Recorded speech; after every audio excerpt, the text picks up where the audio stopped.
Halo pemirsa, apa kabar Anda sekeluarga? Kami berharap Anda tetap dalam keadaan sehat, sejahtera, dan tentunya selalu berbahagia. Dimanapun berada, dari Sabang sampai Merauke, dari Miangas sampai Pulau Rote. Ketemu lagi dengan saya, Doni The Kaiser. Dan saya, Don Bosco Selam. Tentu dalam program kesayangan pemirsa, Doncast. Oh ya Bang Don, sebelum kita mulai diskusi, karena Doncast kan selalu diskusinya tajam kan? Nah, menurutmu? Tajam tapi santai, ya kan? Tapi kita juga tidak lupa mengucapkan terima kasih. Selama ini banyak yang dukung kita, Bang Don. Betul. Ya, pemirsa baik yang menyaksikan melalui Nusantara TV ataupun yang menyaksikan dan komen melalui channel YouTube Nusantara TV Official. Pokoknya jangan lupa like, share, dan juga subscribe. Oke, Bang Don. Ya. Ini istimewa. Karena kita istimewa selalu ya, bukan cuma double down ya kan, tapi karena kita membahas sesuatu yang jauh dari tanah air kita. Tetapi dekat proximity psikologisnya. Yes. Kedekatan itu tidak ditentukan oleh jarak, tapi bisa oleh proximity psikologis. Betul. Jadi dekat. Dan lebih dekat lagi karena yang kita hadirkan ini memang orangnya sering ke sana. Iya, bolak-balik. Seorang wartawan perang, badannya kecil, tetapi saya selalu menikmati ketika dia mengulas soal Timur Tengah. Nah, jadi pasti sudah bisa ditebak pemirsa. Kita bicara soal Suriah. Surya ya, yang kita hadirkan ini juga seorang wartawan. Tapi wartawan ini kalau ada bom kita kabur, dia mendekat. Kalau ada perang kita menghindar, dia mendekat. Dan sekarang lagi apply visa untuk menuju kembali ke Suriah. Itulah. Oke. Itulah hebatnya. Kita hadirkan dan terima kasih, selamat datang Faisal Assegaf. Apa kabar Mas Faisal? Alhamdulillah sehat. Sehat ya? Mas Faisal, terima kasih ya sudah datang. Badan Anda ini kecil, tetapi suka ke daerah-daerah perang. Iya. Kenapa Anda begitu? Orang menghindari. Adrenalin. Yang kedua, hidup itu kan cuma sekali. Terus? Nah, cari pengalaman itu kan mahal. Ya, tapi itu berisiko. Ya, kalau saya Berisiko mati malah. Iya, saya punya keyakinan mati itu kan udah di tangan Tuhan. Biasa. Iya, iya. Tapi katanya memang orang yang badan-badan kecil itu ininya keberaniannya lebih banyak gitu. Jadi ke medan perang itu pernah di mana saja? Saya pernah di Lebanon, terus di Gaza, terus di Libya. Libya. Iya. Urusan Kolonel Gaddafi. Gaddafi, sampai Gaddafi wafat di sana. Wow. Nyali, adrenalin. Ya, sebagai jurnalis memang selalu kalau ada begitu adrenalinnya naik, tetapi tidak semua orang ke tempat perang gitu. Iya. Saya cerita ketika saya ke Libya itu, makanya istri saya sih nganggap saya gila.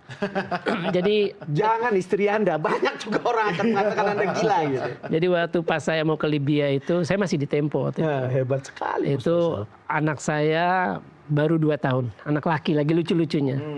Saya lagi nyuapin susu, dia lagi naik odong-odong. 3 hari lagi Idul Fitri.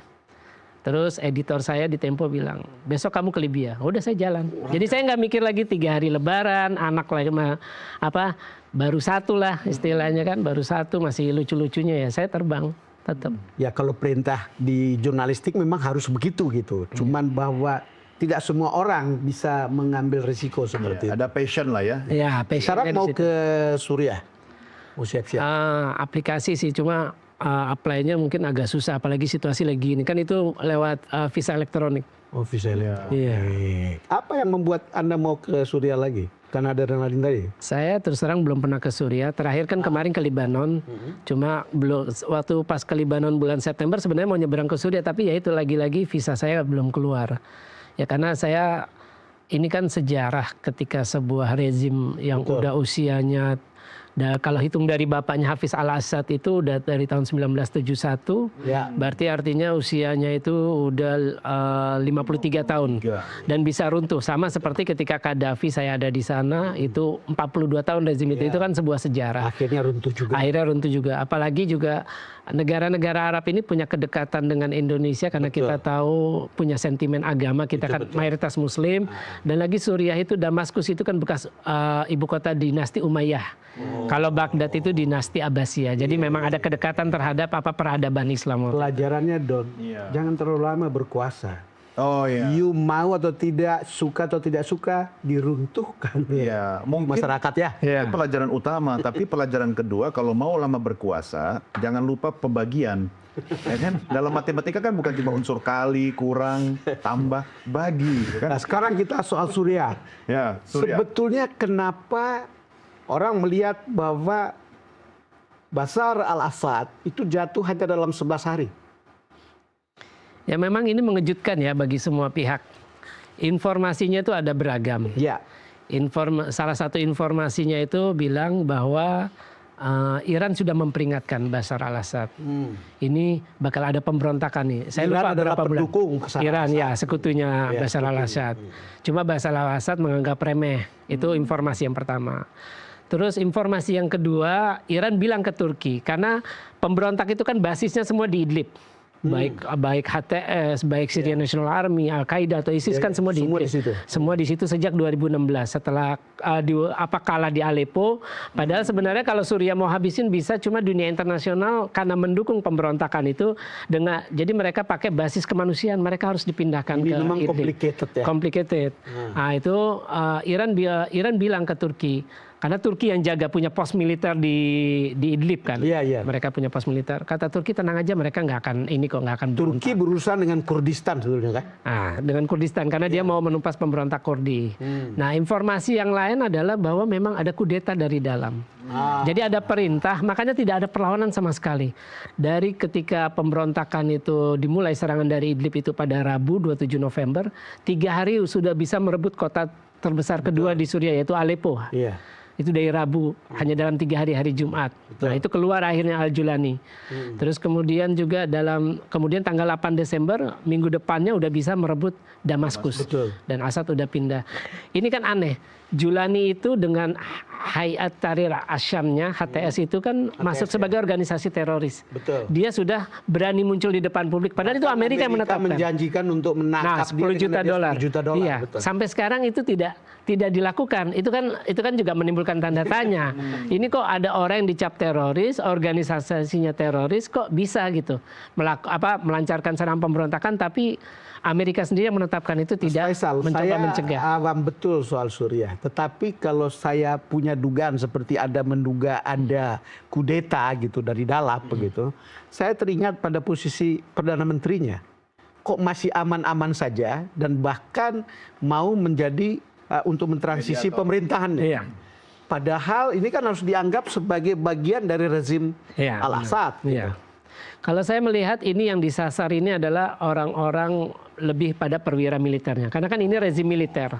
Rezim militer kita tahu ramai sekarang ini sampai sekarang mengenai penjara Satnaya. Ya. Penjara yang terkenal kejam itu di Damaskus itu sudah banyak korban juga, terus sudah banyak tumpukan mayat, dan sekarang mereka mencoba membuka layer yang di bawah tanah itu sampai 3 lantai di bawah tanah. Jadi memang yang disasar memang sudah banyak eksekusi massal di Homs, di Hama, terus kemudian Karena di pemerintahannya Damaskus. sangat represif. Sangat represif, benar. Betul. Ada data, saya kemarin bicara tanya dengan pengamat politik di Timur Tengah, dia bilang itu puluhan ribu yang mati. 100 malah bisa, 100 ribu. Iya. Dan puluhan ribu yang ada di penjara. Iya. Begitu banyaknya begitu. Tapi kan cerita pengamat itu juga, saya hanya meneruskan aja, Mas. Iya. Cuma kalau tadi Abang bilang begitu mudahnya dia runtuh, lalu kemana dan siapa dan kemana orang-orang yang selama ini di belakang Assad? Ini kan Assad itu kan negara yang memang sangat strategis ya, Suriah ini maksudnya. Cuma masalahnya kenapa Suriah itu? Ini kan hasil konspirasi banyak pihak sejak 2011 kalau kita mau hitung. Betul. Kenapa banyak negara ingin Suriah itu hancur? Maksudnya rezim Assad yang berkuasa di Suriah.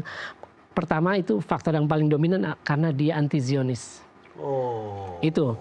Jadi Dia kita tahu. anti-Zionis. Saya pernah menulis ketika revolusi Timur Tengah bertiup mulai dari Tunisia sampai akhirnya menggulingkan Presiden Zainal Abidin bin Ali, itu kan kemudian Husni Mubarak, kemudian Gaddafi. Saya itu pernah ditanya, ini arahnya kemana? Saya bilang ada 2 target utama dari revolusi Timur Tengah itu. Musim semi Arab orang nyebutnya. Iya. Arab Spring. Arab Spring, ya. Itu setelah Gaddafi yang juga anti Zionis, anti Barat. Itu targetnya selanjutnya adalah Suriah kemudian Iran. Kalau Iran itu lebih susah karena itu target terakhir pamungkas. Nah akhirnya Suriah dulu. Kenapa Suriah ini? Karena Suriah mendukung. Dan juga dekat dengan Israel kan? Dekat dengan Israel, berbatasan di Golan. Iya. Karena kan mereka pernah berperang dan dataran tinggi Golan kan direbut pada perang 6 hari 1967. Kemudian juga Suriah menjadi basis Hizbullah dengan Hamas.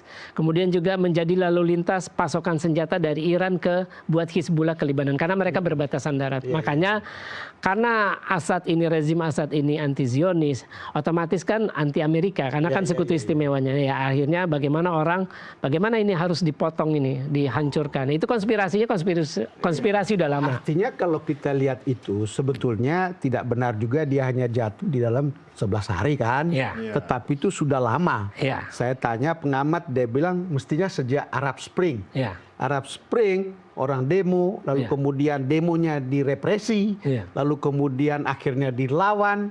Setelah dilawan, Assad kemudian mengambil campur tangan orang luar, termasuk Iran, Hizbullah juga, dan seterusnya. Lalu kemudian ditangkaplah begitu banyak orang, ditambah lagi dengan krisis bagaimana korupnya pemerintahan itu gitu. Jadi bukan betul-betul karena 11 hari ini kan? Bukan. Karena jadi memang sudah lama lah, sudah puncaknya. Selain itu juga memang basis pemberontak di Idlib ini memang dijaga.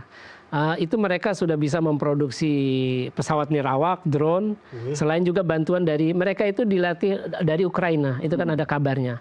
Kemudian juga ada drone-nya dari Turki. Jadi memang mereka ini bersiap-siap dari 2016 sampai 2024 itu memang sudah mempersiapkan. Dan berakhir ketika Rusia menarik diri dari Suriah kan? Iya, seperti padahal itu sekutu kuatnya kan? Sekutu kuatnya. Rusia sendiri kenapa dia menarik diri dari situ? Sebenarnya dia tidak menarik diri, cuma memang moral dari tentara ini yang jatuh. Moral tentara Rusia. Moral tentara Suriah. Jadi Suriah atau Iran ini berpikir malah gini, ngapain kita berkorban? Sedangkan tentara mereka sendiri juga nggak ada mau kan, makanya kita lihat banyak orang yang tentara pada ganti baju, terutama di Latakia basis-basisnya Assad itu kan langsung pada ganti baju semua ke baju sipil. Sebenarnya yang menarik adalah kalau tadi Bang Don bilang, kenapa kok hanya dengan 11 hari runtuh? Kalau saya balik ya, Mas Faisal, hebat dong. Kalau harusnya dia udah jatuh bertahun lalu, dia masih bisa memperpanjang kekuasaannya itu. Apa sebabnya? Kalau saya lihat nih ada tekanan sih. Karena kan kita tahu ada perundingan terakhir itu di Doha. Itu sebenarnya ada kesepakatan yang dihasilkan. Yaitu salah satu kesepakatan, nah ini yang tidak dilaksanakan, terutama oleh Turki ya. Karena kan perundingan itu kan dihadiri Menlu dari Turki, kemudian Menlu dari Rusia, sama Menlu dari Iran, itu di Doha. Yang membahas masalah perjanjian Astana itu. Nah itu salah satu kesepakatan itu adalah membiarkan Assad tetap berkuasa 8-9 bulan untuk proses transisi. Untuk proses transisi itu sebenarnya ada kesepakatan. Saya tidak ikuti. Yang perjanjian tentang itu kapan persis? Itu Astana kalau tidak salah 2019. Harusnya 9 bulan maksimal, tapi enggak, ya ini yang di Doha terakhir kemarin. Ya, sebelum Assad akhirnya memutuskan dia mundur. Jadi informasinya itu Assad tuh sebenarnya juga mungkin karena dia ngelihat ini memang rakyat sudah jenuh. Dia sudah tahu dia di ujung jenuh. Nah, akhirnya dia berpikir ya udahlah saya mundur. Kelihatannya dia lari baik-baik begitu. Artinya dia tuh sebenarnya kalau dia mungkin masih mau lari baik-baik. Susah juga saya merumuskannya Mas Faisal. Iya. Kalau saya melihat harusnya kan ada dia mengeluarkan perintah itu untuk melawan. Itu betul. Itu betul. Tapi itu tidak dilakukan. Artinya mungkin dia sudah membaca bahwa rakyat ini sudah jenuh. Sudah jenuh dengan dinasti Assad ya. Akhirnya dia memutuskan dan mereka memberontak ini kan udah 2 periode 2011 sampai 2019 perlawanan di Bagus ketika ISIS akhirnya kalah. Dia tidak mau mati dan tidak mau melawan rakyat sampai mati sampai titik darah penghabisan. Artinya dia masih, kalau saya melihat sisi positifnya begini. Assad bisa bertahan konspirasi dari berbagai negara. Kita tahu ISIS itu 80 negara, puluhan ribu orang. Betul. Terus Al-Qaeda termasuk dari Indonesia pun ngirim kan. Saya pernah ke Istanbul. Orang kemudian datang ke Suriah lewat Turki. Itu sekeluarga lewat Istanbul. Turki. Iya, memang lewat Turki. Pikir lagi perang di sana. Dan orang Indonesia ya. Dan jadi memang Turki, terus kemudian juga Arab Saudi, Qatar, itu kan mereka tadinya mendukung pemberontakan itu. Sebelum akhirnya Rusia turun tangan setelah ada bom pesawatnya di atas Sinai, yang bom di bawah tempat duduk itu, pesawat komersial. Tadinya kan nggak turun. Amerika juga tadinya nggak melawan ISIS sebelum wartawannya James Foley digorok 2015. Tadi kan mereka semua mendukung pemberontak ini karena mereka tahu Assad ini pro Iran, sekutunya Iran. Jadi bagaimana harus dijatuhkan. Sementara Iran proksinya di Timur Tengah itu banyak. Nah, Iran gitu. Berarti sebenarnya Assad ini tidak ditumbangkan dong ya. Dia tumbang di momentum dan saat yang tepat dan dengan keikhlasan sebenarnya. Kalau saya melihatnya sih seperti itu. Artinya dia merasa mungkin sudah waktunya Sudah waktunya, dia waktu keluar, sudah selesai. Kalau dia mau kan dia bakal melawan sampai akhir. Dan dia bisa paksa tentaranya untuk melawan. Tapi kan itu tidak Itu ada sudah ada peringatan itu kan tandanya Assad, ini tandanya buat saya. Tapi bukan buat tanda berakhir, kita rehat dulu ya. Baik, pemirsa, jangan kemana-mana, Doncast segera kembali sesaat lagi.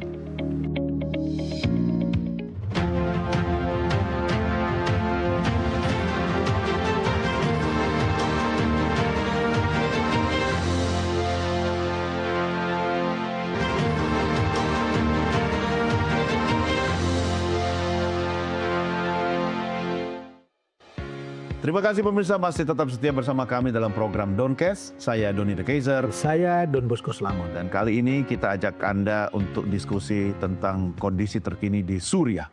Suriah bahasa internasionalnya Syria ya. Syria, ya kan Syria. Iya, orangnya Syrian ya.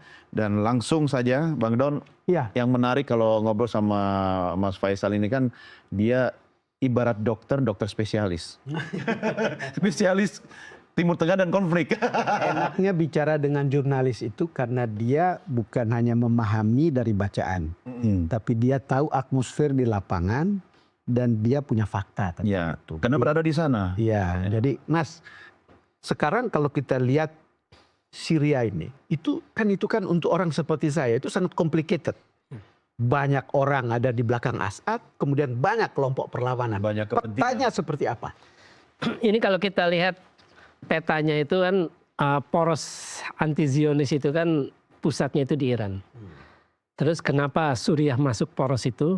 Karena yang berkuasa pertama adalah dari komunitas Alawi Syiah dan dia juga anti Zionis. Kemudian juga ada Al-Husayun di Yaman, itu Syiah. Dan Assad sebetulnya Syiah juga kan? Syiah. Syiah. Oke. Terus juga Al-Husayun di Yaman yang menggulingkan Presiden Abdurrabu Mansur Hadi pada 2014, akhirnya lari ke Arab Saudi, itu juga Syiah. Dan dia anti Zionis. Kemudian juga setelah Saddam Hussein terguling 2003, itu akhirnya berkuasa kan rezim Syiah. Nah itu juga poros Iran, karena mereka juga anti Zionis. Itu namanya Popular Mobilization Front, barisan mobilisasi rakyat. Jadi ada porosnya itu ada satu lagi Lebanon.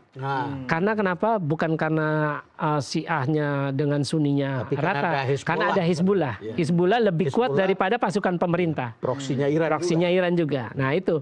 Nah ini proksi Iran ini kan semua ideologinya anti Zionis. Otomatis ya mereka saling mendukung. Makanya kita tahu ketika perang Gaza pecah 7 Oktober 2023, itu Hizbullah sehari setelahnya langsung nyerang.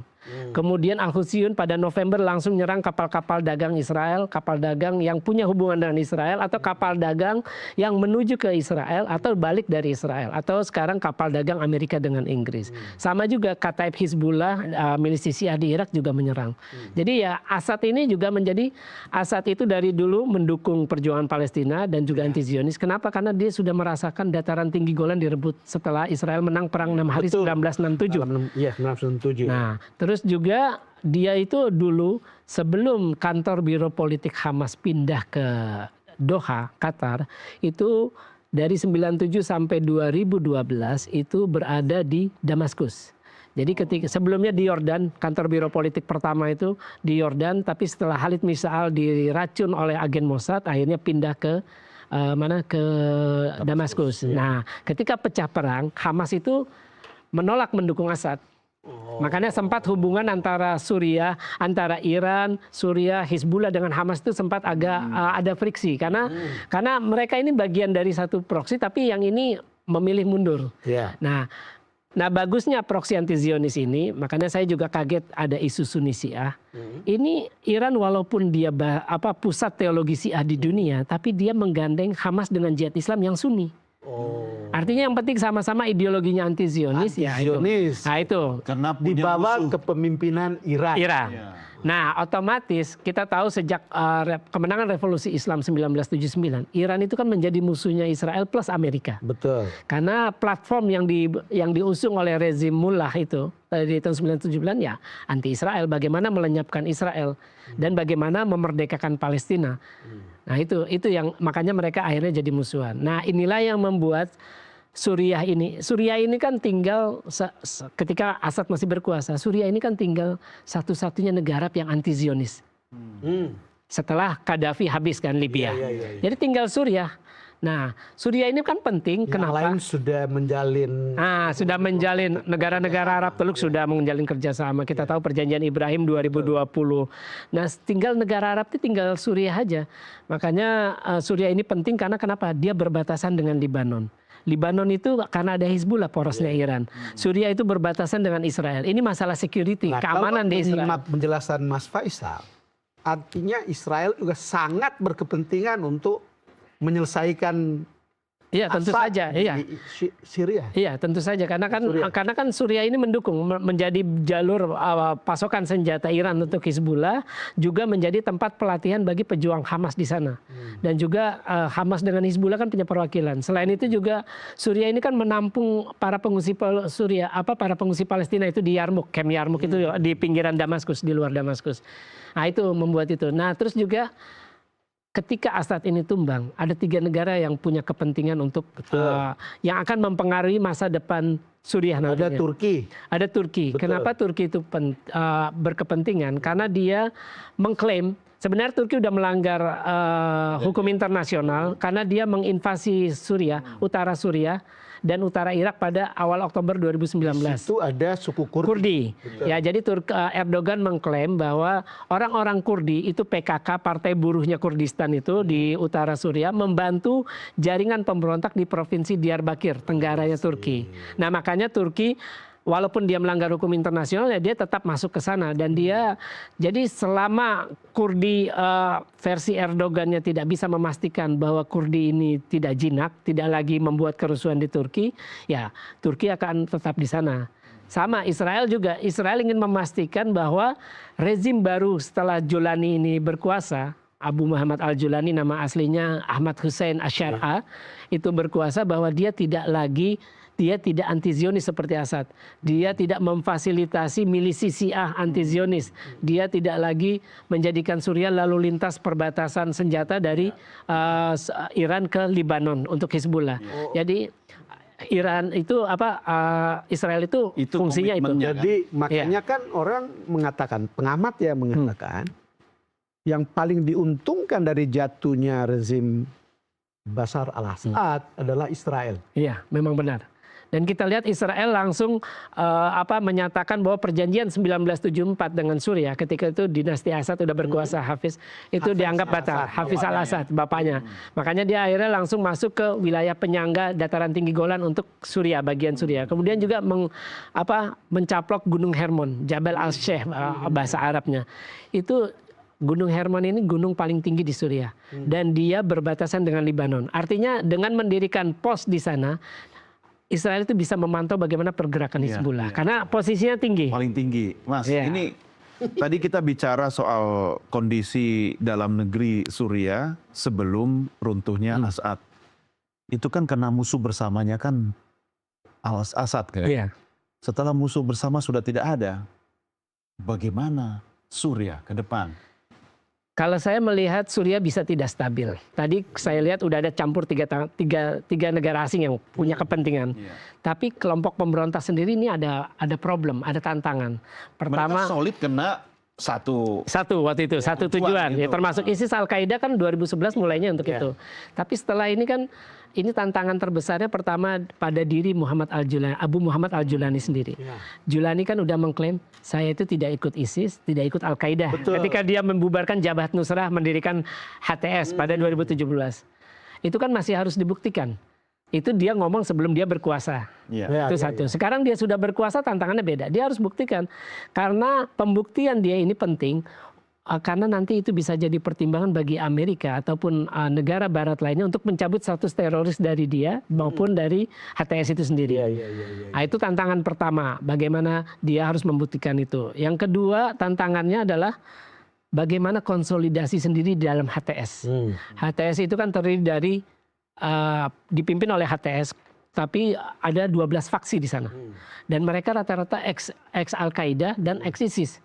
Jadi ideologi bisa berubah ketika sudah berkuasa. Bisa beda karena mungkin dia pikir bagi-baginya nggak ini. Artinya kan begini Mas, kemungkinan ketika dia mengatakan saya bukan Al-Qaeda, saya bukan ISIS, meaning ada sebuah statement politik yang mau ke tengah, bukan?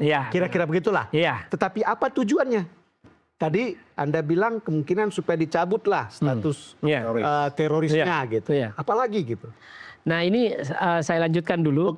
Jadi kemudian tantangan selanjutnya adalah bagaimana konsolidasi dengan kelompok pemberontak lain.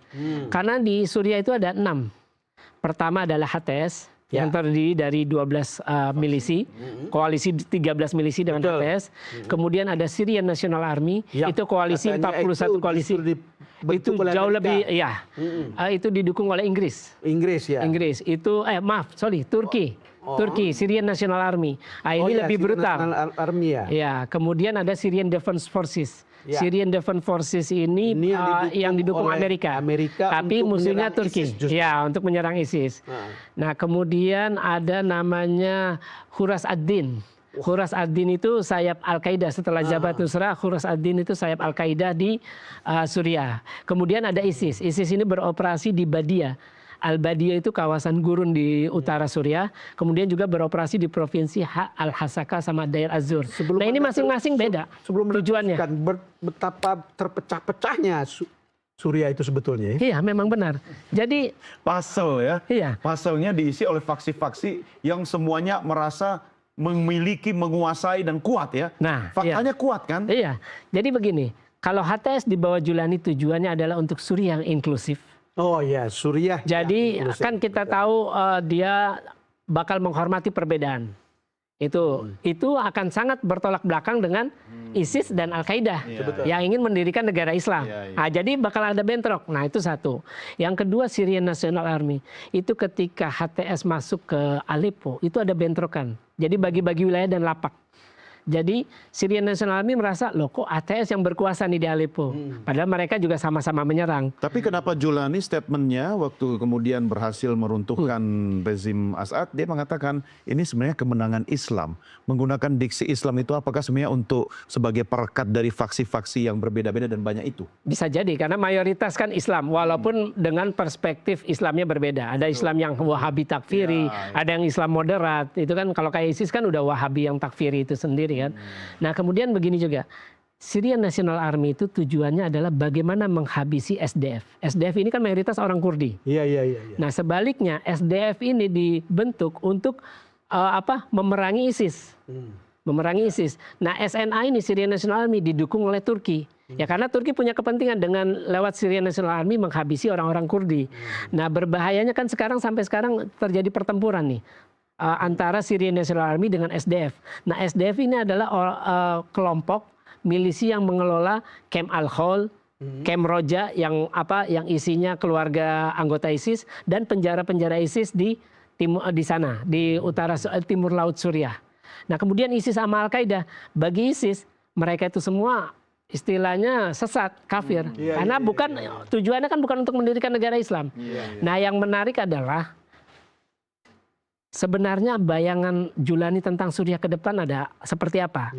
Itu ada. Dia punya bayangan atau tidak? Karena lihat kondisi yang Anda petakan, kayaknya sulit sekali untuk melihat Suriah itu akan berjalan dengan lebih baik mungkin dari sebelumnya. Iya, memang benar. Iya kan? Iya, memang benar. Tapi yang menarik, dia itu kelihatannya sekarang fokus bagaimana membentuk pemerintahan di Suriah.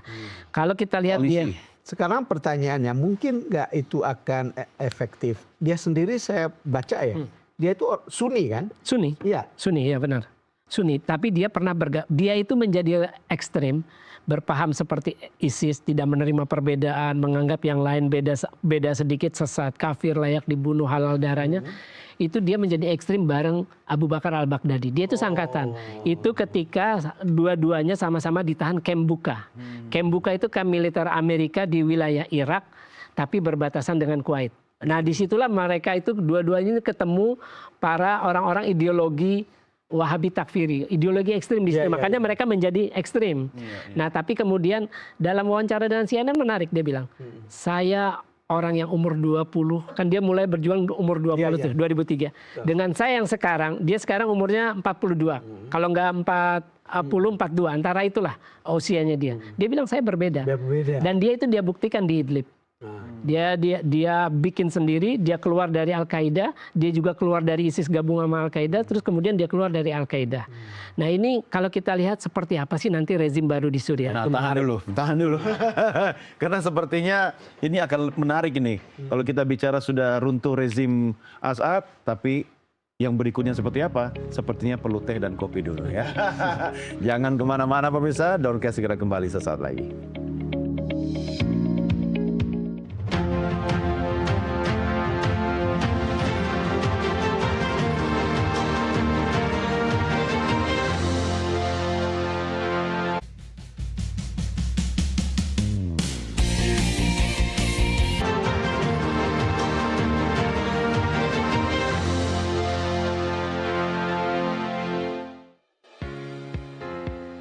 Masih bersama kami pemirsa dalam program Downcast, saya Doni Kaiser. Dan saya Don Bosco Slam. Terima kasih bagi Anda yang tetap setia menyaksikan melalui layar Nusantara TV. Dan juga jangan lupa like, share, subscribe, dan juga komen tayangan Downcast hanya di channel YouTube Nusantara TV Official. Oke, Bang Don, kita balik lagi ke wartawan perang kita, Mas Faisal Assegaf.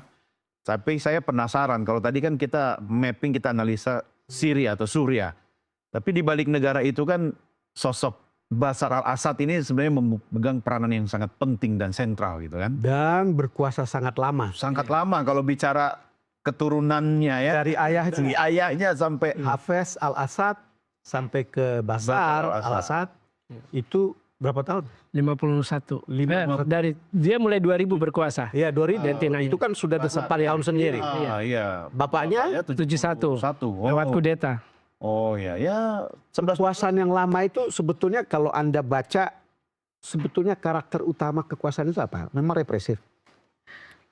Kalau di Timur Tengah nih ya, karakternya itu rata-rata sih otoriter. Ya. Kita lihat walaupun dia bukan bentuknya kerajaan, kita lihat seperti Mesir, itu kan republik.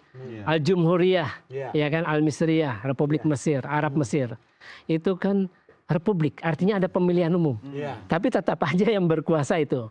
Terus kita lihat di Tunisia. Aroma monarki ya? Iya, republik tapi aroma monarki. Terus juga kayak Libya. Libya itu kan kita juga bingung karena dia bukan presiden, sebutan. Tapi Al-Jumhuriyah republik nyebutnya. Tapi dia pemimpin. Jadi memang karakter di Timur Tengah itu karakter diktator. Makanya saya pernah mengkritik. Tapi tidak semua kan? Tidak semua.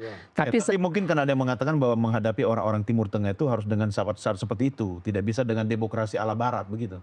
Bisa jadi karena kan rata-rata orang Arab itu kesukuan. Ya, dia itu perekatnya kesukuan kan, kesukuan. Jadi begini, saya itu pernah mengkritik musim semi Arab karena kan Barat itu menyebutnya demokratisasi. Betul.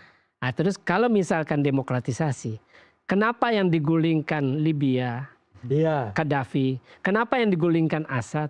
Kenapa negara-negara Arab Teluk yang bentuknya kerajaan, yang secara kerajaan itu kan nature-nya diktator, otoriter. Bukan demokrasi ya? Bukan demokrasi. Kalau itu ada. Nah itu artinya kan revolusi ini, musim semi Arab ini yang digulingkan negara-negara Barat, saya yakin mereka yang punya skenario-nya itu pepesan kosong. Iya, pepesan kosong semua. Artinya mereka memang ya itu tadi target utamanya adalah pemimpin yang anti Zionis, anti Barat.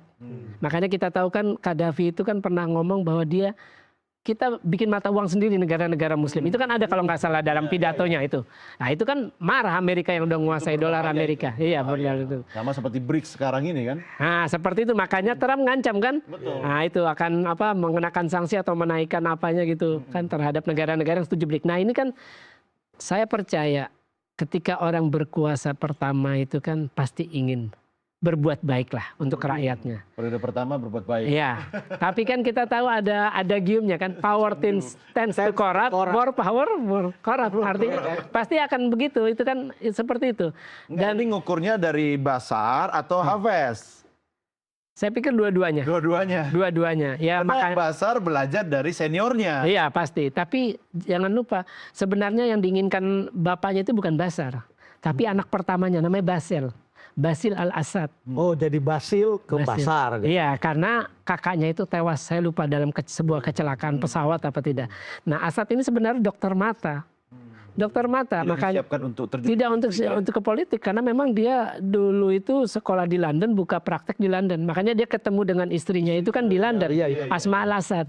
Dan jangan lupa, makanya saya kaget juga soal bahwa Syiah Sunni, konflik di Suriah ini terkait dengan sekte agama. Istrinya Assad itu Sunni. Dan mufti di Suriah itu Sunni. Banyak juga pejabat pemerintah Sunni. Makanya sebenarnya konflik sektarian itu nggak ada. Makanya yang dibantai oleh Assad, ya kan namanya diktator pasti kejam. Yang dibantai Assad ya semuanya. Ya mau Sunni, ya mau Kristen, mau Syiah. Yang melawan itu ya akan dihabisi. Bilang bahwa pemerintahan itu sangat represif. Lalu kemudian itu menimbulkan perlawanan terus-menerus. Lalu kemudian dia butuh orang ketiga untuk bertahan. Sementara yang di sini sudah faksi-faksinya begitu banyak. Akhirnya perang saudara yang berkepanjangan kan? Iya, saya yakin bakal terus ke sana karena dengan situasi yang belum menentu ini, tambah lagi Israel ikut main, ikut campur, dia mengebom terus fasilitas militer. Jadi saya melihat Israel ingin menjadikan Suriah seperti Lebanon. Artinya pemerintah itu tidak punya kemampuan untuk membela diri karena kan yang dihajar itu kan perlengkapan militer, sistem pertahanan udara, radar. Masih ada tapi lumpuh. Lumpuh. Makanya kenapa akhirnya di Lebanon itu bisa muncul seperti Hizbullah. Artinya sebenarnya tidak perlu bicara intervensi dari negara lain dulu. Dalam rumah tangga Suriah sendiri aja potensi kekacauan itu akan bisa timbul dari situ kan? Iya, bisa timbul dari mana-mana karena di situ ada ISIS, ada Al-Qaeda, kemudian juga antar faksi pemberontak itu berbeda tujuan. Syrian National Army itu didukung Turki itu untuk menghabisi SDF, sedangkan Amerika butuh SDF untuk menghabisi ISIS. Sekarang kalau ada tadi berkali-kali Mas Faisal menyebut soal di situ kekuatan anti Zionis, kan gitu. Lalu kemudian kalau anti Zionis itu berarti kan anti Israel di situ sebetulnya. Dan kalau Israel tentu punya peta dan memahami posisi orang-orang atau kelompok yang anti Zionis. Lalu kemudian dia bergerak untuk menjatuhkan Al-Assad begitu. Karena itu kan ada dugaan Israel ada di belakangnya. Iya, memang. Saya pernah wawancara dengan komandan unit Good Neighborhood itu di IDF. Itu saya kenal baik, namanya Letnan Kolonel Eyal Dror. Masih ada wawancara saya. Itu dari Israel kan? Dari Israel. IDF ya. Iya, jadi dia untuk menarik simpati rakyat Suriah, mereka tuh membantu mendirikan tenda pengungsi di Golan, terus merawat yang luka, merawat korban luka. Itu versi humanisnya. Tapi versi politik dan militernya mereka ikut membantu. Bukan hanya senjata ringan, banyak yang dibantu. Jadi senjata-senjata berat lah untuk bisa bertempur untuk menggulingkan Assad. Jadi memang mereka sudah bantu dari awal, dari 2011 ketika itu pecah.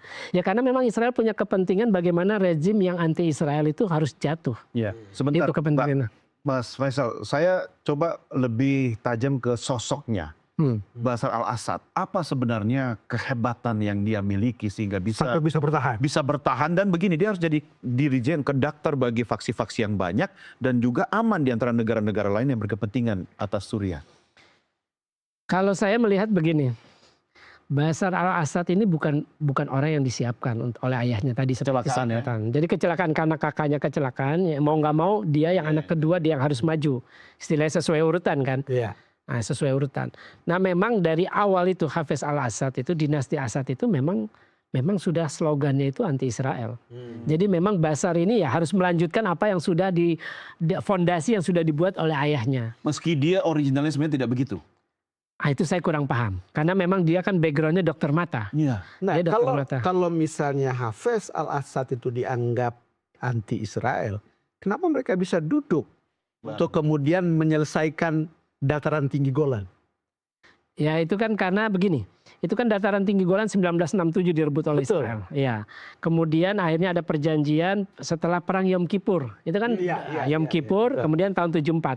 Jadi untuk pemisahan. Jadi dataran tinggi Golan jadi tidak dikuasai semuanya oleh Israel, ya makanya dibikin perjanjian. Nah itu daripada kehilangan semuanya, ya lebih baik ya dapatlah walaupun ini kan itu. Nah sebenarnya kan gini, Suriah itu dari sejak perang 1948, perang Arab Israel pertama itu selalu terlibat. Karena Suriah adalah kekuatan militer terbesar saat itu di dunia Arab, makanya mereka terlibat seperti itu. Makanya kehilangan waktu itu kan yang kuat itu Syria, Mesir dengan Irak. Tiga negara itu yang paling kuat militernya ketika Israel baru terbentuk. Makanya Mesir kehilangan Sinai. Itu kan setelah perang 1973. Jadi memang seperti itu. Nah, kalau sekarang kita melihat posisi Suriah dengan sudah tidak ada Al-Assad dan mentalitas militernya yang sudah semakin terpuruk, bagaimana cara mempersatukan di antara puing-puing yang ada di bawah Jolani? Jolani udah bilang bahwa semua pasukan harus kembali ke barak. Makanya kita lihat di Aleppo. Di Aleppo itu udah ada kayak apa sih?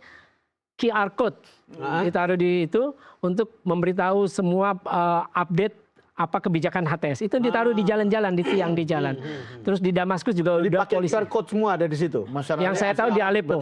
Iya, jadi artinya memang sipil yang harus di situ. Jadi Jolani ini bagus berusaha, dia itu berhasil menarik simpati rakyat. Pertama karena dia ingin bahwa rezim baru ini akan beda dengan Assad. Rezim baru ini tidak akan represif. Makanya dia bilang tidak boleh ada yang masuk ke properti orang lain. Semua pintu penjara juga dibuka. Semua pintu penjara dibuka. Itu kan yang dia inginkan. Yang terus boleh dijarah istananya Assad aja ya. Nah itu sama Bank Sentral. Itu kan ada Bank Cuma Sentral. begini Bang Don, kalau kita meruntuhkan sebuah bangunan, kita butuh bulldozer. Tapi kan selesai tugasnya. Harus ada arsitek, ya kan mandor, ya kan ada batu, pasir. Itu Jolani kan bukan seperti itu. Dia sosok bulldozernya. Kalau bulldozer terus yang dipakai, makin hancur. Tapi dia sudah membentuk pemerintahan sementara. Itu kan seorang teknokrat, Dr. Muhammad Al-Bashir. Nah ini pemerintahan sementara ini akan berkuasa sampai 1 Maret 2025. Dan yang menarik itu di dalam pemerintahan sementara itu posisi strategis nggak ada menterinya. Jadi menteri yang bermain yang ada di sana menteri pendidikan, terus menteri urusan sipil, terus menteri agama, nggak ada. Jadi dia untuk isu-isu strategis seperti hubungan luar negeri, terus pertahanan keamanan itu langsung diambil oleh HTS itu sendiri. Jadi meminimalisir konflik dengan faksi lain. Ya, kalau saya melihat ya karena memang negara ini transisi. Jadi akhirnya orang-orang yang disiapkan di pemerintahan sementara ini orang-orang untuk urusan sipil. Ya masalah keadilan, masalah agama. Jadi diktator aja itu. Bisa jadi, kita nggak tahu. Karena kan tipis-tipis. Iya, karena kan kita melihat begini. Yang menarik itu dalam sidang kabinet, itu kan bendera yang dibawa pemberontak itu kan bendera 3 warna kan. Iya. Bendera Itu ganti juga kan? Udah. Suriah. Iya, bendera 3 bintang maksud saya. Yang zamannya Assad itu kan merah, putih, hitam dengan 2 bintang. Warna Sekarang hijau, putih, hitam. Iya, sekarang hijau putih dengan 3 bintang. Jadi udah berbeda. apa artinya? Nah, itu saya kurang paham artinya. Atau mau memang menyatu dia? Bisa jadi seperti itu. Karena menurut saya pilihannya begini. Kalau lihat wawancara dia di CNN, Jolani bilang begini. Negara Syria apa yang ingin Anda bangun? Dia bilang harus berdasarkan kemauan rakyat dan bukan keputusan satu orang. Nah kalau lihat ini artinya kan dia mau menerapkan demokrasi. Sistem multipartai, ada pemilu. Suriah, tapi dengan ada bendera tadi itu bukannya tanda ngajak perang. Kalau saya nggak berani berspekulasi itu ya, karena kan menurut saya karena mayoritas itu Islam, jadi bendera itulah yang ditaruh. Apalagi juga yang pemberontak ini kan mayoritas Islam, ya kan? Yang ya maaf Nasrani itu saya lihat nggak ada kelompok pemberontak itu Nasrani di Suriah ya maksudnya. Makanya itulah identitas Islam itu yang mau dipakai. Tapi kalau omongan dia dari CNN itu artinya dia mau bikin demokrasi. Eksklusif dan demokratis. Demokratis, inklusif dan demokratis, ya kan? Tapi pos-pos penting sudah mulai di tangan. Atau begini. Sayangnya, Mas Faisal ya. Tapi atau ada opsi lain sebentar. Ada opsi lain. Kalau nggak pemerintahan demokratis, dia bisa meniru Taliban. Iya. Karena dia pernah jadi emir. Itu yang paling dekat Iya. kata pengamat juga ya. Nah itu, jadi Aspek kultural juga iya. pas ya. Iya, karena pengalaman juga Julani di Al-Qaeda, di ISIS, dia pernah jadi emirnya Jabhat Nusra sayap Al-Qaeda. Jadi Julani jadi emir, terus kemudian dia menunjuk Perdana Menteri. Tapi tetap harus ada Dewan Syuro kan. Iya. Tapi dia juga bisa meniru Iran. Iran ya tetap ada emir, pemimpin tertinggi, tapi ada presiden sebagai kepala pemerintahan dipilih periodik. Atau dia bisa meniru Libanon. Iya. Karena kan ini diversity sekte agama. Iya. Presidennya itu Kristen, Iya, Kristen ya. ketua parlemennya Syiah, perdana menterinya mereka Sunni. bagi-bagi. Nah, itu bisa begitu, itu pilihan yang bisa kalau saya melihat nantinya yang mungkin itu akan terjadi di Suriah. Tapi Cuman sekarang agak susah membayangkannya, Mas Faisal ya. Iya. Dalam situasi seperti ini, Iran kan pasti tidak mau kehilangan pengaruh di situ Iya. kan. Iya. Kalau dia misalnya bisa mengakomodir misalnya Israel gitu, ini justru menjadi battleground baru ini. Iya, memang bisa. Terakhir itu ada kesepakatan antara Iran dengan HTS. Jadi Iran kan Iran udah berubah tuh bahasanya. Kalau nggak salah sebelum Damaskus jatuh hari Jumat apa hari Sabtu, kan jatuh hari Minggu. Tadinya Iran menyebut mereka teroris Wahabi Takfiri. Tapi sebelum Damaskus jatuh berubah jadi rebel. Itu kan bahasa yang udah netral lah. sudah mulai diperhalus. Sudah mulai diperhalus. Ya, iya. Bisa adjust ya posisi Iran ya. Iya, jadi Tapi agak yang satu ini kita nggak bisa adjust lagi karena harus berehat dulu. Nanti habis itu baru kita lanjutkan lagi. Baik pemirsa, Downcast segera kembali sesaat lagi.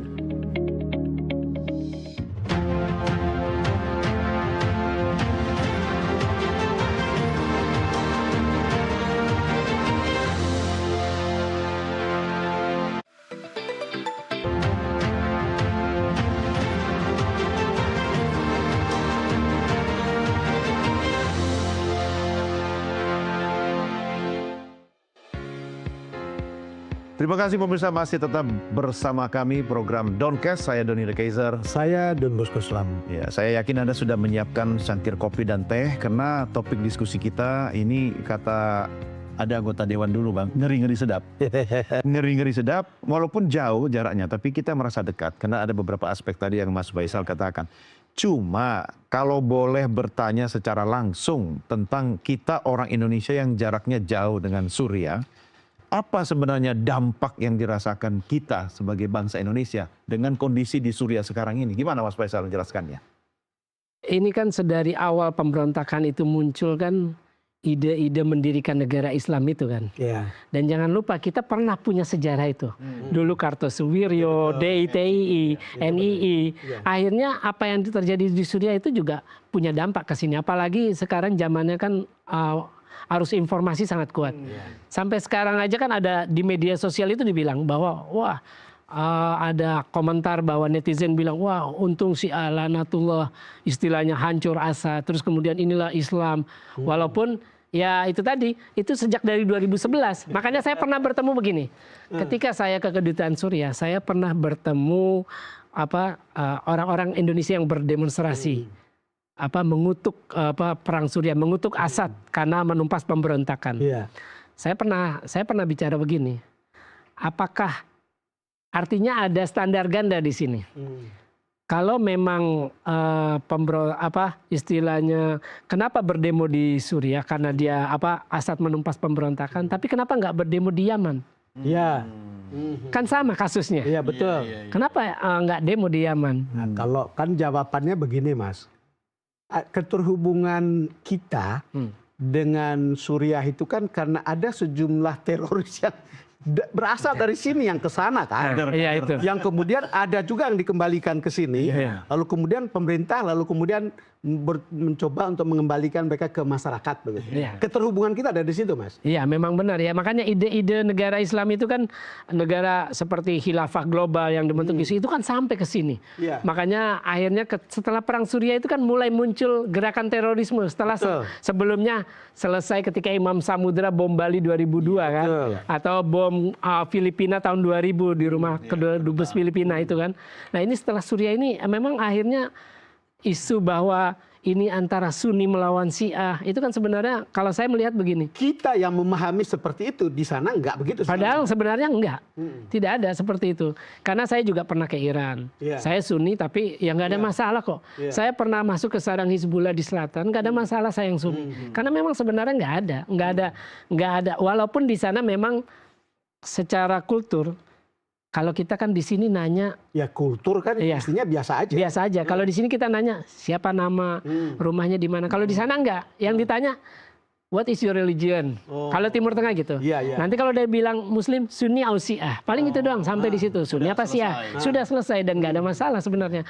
Nah cuma memang ya itu tadi karena ada ideologi ekstrim, yaitu basisnya biasanya Wahabi Iya, kafiri, yang menganggap bahwa sesuatu yang berbeda itu ya Kafir.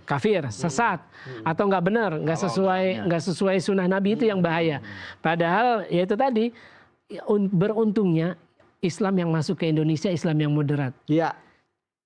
Mungkin kalau Islam yang masuk ke kita itu seperti ketika seperti ISIS atau Al-Qaeda, mungkin kita nggak akan punya Borobudur atau Prambanan. Atau mungkin tidak akan pernah ada Indonesia. Bisa jadi nggak akan pernah ada Indonesia. Untungnya seperti itu. Nah inilah yang harus dijaga karena narasi-narasi ekstrim itu juga masuk sampai sini ketika di sana. Karena mereka ya itu tadi bahwa Assad itu ini adalah kemenangan Islam. Walaupun mereka tanda kutip mereka sebenarnya pemberontak dan mereka sebenarnya nggak murni orang Suriah. Persisnya dia bilang kemenangan Islam atau kemenangan ISIS atau kemenangan Al-Qaeda. Nggak ada klaim itu ya. Nggak ada klaim itu. Nggak ada klaim itu. Tapi yang ada klaim itu mereka menyebutnya kan mujahidin, pejuang agama. Itu kan konteksnya pasti ke Islam. Betul. Nggak, kalau dibilang yang menang Suriah yang mana? Nah seperti itu. Karena kalau menurut saya ya itu tadi Suriah sebenarnya nggak ada konflik sektarian. Nggak ada, Iya. kan? Sektarian itu dimulai ketika terjadi pemberontakan. Ya itu tadi bahwa ini Syiah, rezim Syiah harus dihapus. Seperti itu kan. Ya sama ketika Sunni di Irak itu kan juga digulingkan seperti itu. Akhirnya sekarang berkuasa rezim Syiah seperti itu.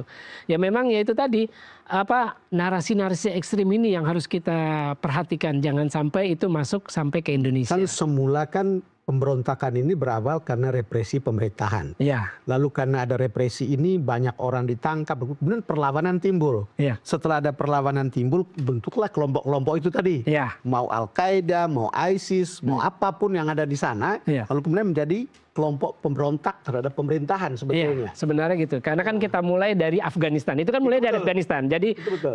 kalau saya melihatnya begini. Perjuangan di Gaza, perjuangan Hizbullah melawan Israel, terus perjuangan Afghanistan mengusir itu jelas. Musuhnya jelas. Iya. Artinya orang asing gitu, bukan orang sendiri. Itu betul. Tapi yang terjadi di Suriah itu kan beda ketika awal pemberontakan itu sendiri kan. Dan mereka ini juga kalau kita lihat sejarah ISIS, itu sebenarnya ISIS itu dibentuk oleh perwira-perwira intelnya Irak. Jadi ketika Saddam jatuh, itu kan yang berkuasa Syiah. Iya. Nah orang-orang Sunni harus, kita harus berkuasa lagi. Nah itu nama pembentuknya, perancang desain ISIS itu namanya Haji Bakar. Dia pangkatnya kalau tidak salah perwira intel, saya lupa pangkatnya apa. Dia yang merancang ISIS itu sendiri. Karena begini. Awalnya ya, Iya. aslinya. Kalau orang-orang yang ngaji, terus ideologi ekstrim, wah ini sesat, ini itu, dia tidak akan mungkin bisa berperang, bisa menguasai persenjataan, mendapat persenjataan di pasar gelap. Pasti itu orang-orang yang memang punya background militer. Nah itulah sejarah munculnya ISIS yang saya ketahui seperti itu. Jadi bukan orang-orang yang ngaji di madrasah atau di masjid terus ketemu orang-orang yang mengajarkan ideologi ekstrim, dia bisa akhirnya berkuasa, memberontak, melawan dan persenjataan. Karena tidak mungkin kalau itu tidak ada orang-orang akses ke persenjataan seperti itu. Cuma kalau bicara Indonesia dengan Suriah sekarang, sebenarnya kita lebih berkepentingan Suriah masih seperti di bawah Assad atau dengan kondisi yang tidak jelas sekarang. Karena kan kita juga ada kontribusi orang-orang kita di sana yang belajar jadi kader kan. Kalau saya sih berpikirnya begini. Setiap negara pertama harus menghormati kedaulatan negara lain. Nah makanya apa yang terjadi di Suriah sekarang kan pasti pemerintah ingin bahwa proses transisi itu berjalan secara damai. Yaitu tadi karena kita juga benar punya kontribusi ketika terjadi pemberontakan. Itu terakhir yang saya tahu itu ada 143 anak di Kam Al-Khawar. Anak ya? Anak. Belum ibu-ibu. Saya pernah wawancara pengelola Khem Ain Al-Isa. Itu juga di Timur Laut Suriah. Itu ada 300 orang Indonesia yang kabur. Dan kita nggak tahu kemana.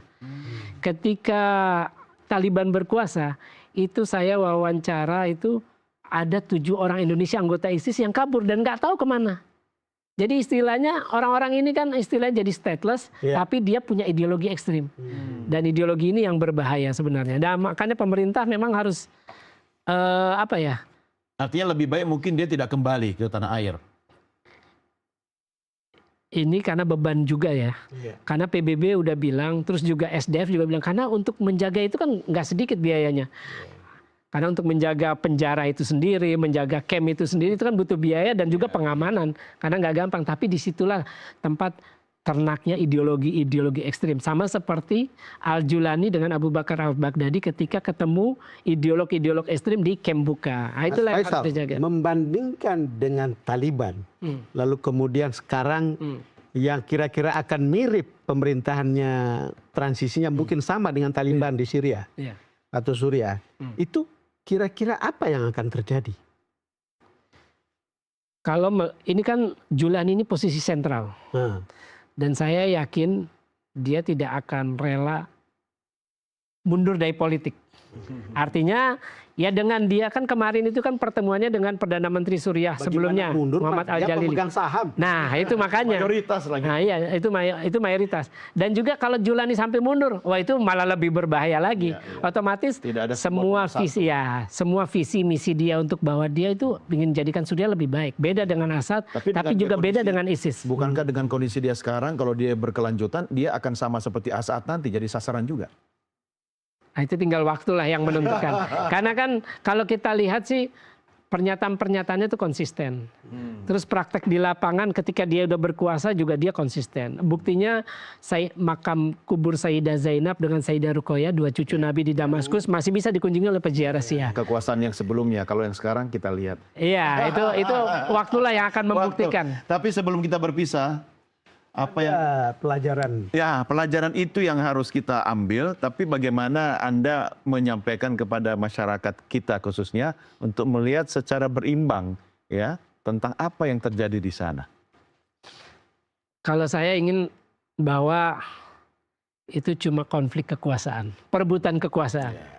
Nah, paling gampang untuk melecut atau menggait pengikut yaitu bahwa sentimen agama atau sentimen suku itu yang paling mudah. Kalau saya melihatnya seperti itu. Tapi sebenarnya itu murni kekuasaan. Ya. Sama seperti kita lihat penjajahan Israel atas Palestina. Itu kan paling gampang itu kan pakai atas nama agama. Ya makanya Israel juga pakai dalil agama bahwa Palestina tanah dijanjikan Tuhan. Iya kan? Nah, seperti itu. Yang paling mudah memang sentimen agama lah untuk bagaimana menarik pengikut ataupun bagaimana memunculkan sebuah konflik. Artinya ini sama dengan Bang Don, pilkada dan pilkades tapi dikasih sentimen agama. Dan yang paling penting itu Don, kekuasaan itu jangan terlalu lama. Ya, itu benar. Pada akhirnya tumbang juga. Jadi siapapun di antara kita berpikir kekuasaan itu dari anak ke cucu dan seterusnya. Mulai harus mikir. Belajarlah dari program Doncast. Karena Doncast itu per episode. Dan cukup 1 jam. Mas Faisal, terima kasih. Sama-sama. Sudah bersama kami. Sangat menarik Mas Faisal. Terima kasih. Hati-hati kalau ke medan perang. Berangkat kita Kasih kabar baik-baik. Jangan adrenalinnya kemudian membuat we miss you. Boleh. Sehat selalu ya, dan kita harus akhiri sampai di sini ya Bang Don, jumpa kita. Tapi tentunya pekan depan kita kembali menyapa pemirsa. Pokoknya jangan lupa terus saksikan program Doncast hanya di Nusantara TV. Saya Doni The Kaiser. Dan saya Don Bosco Selamat. Sampai jumpa.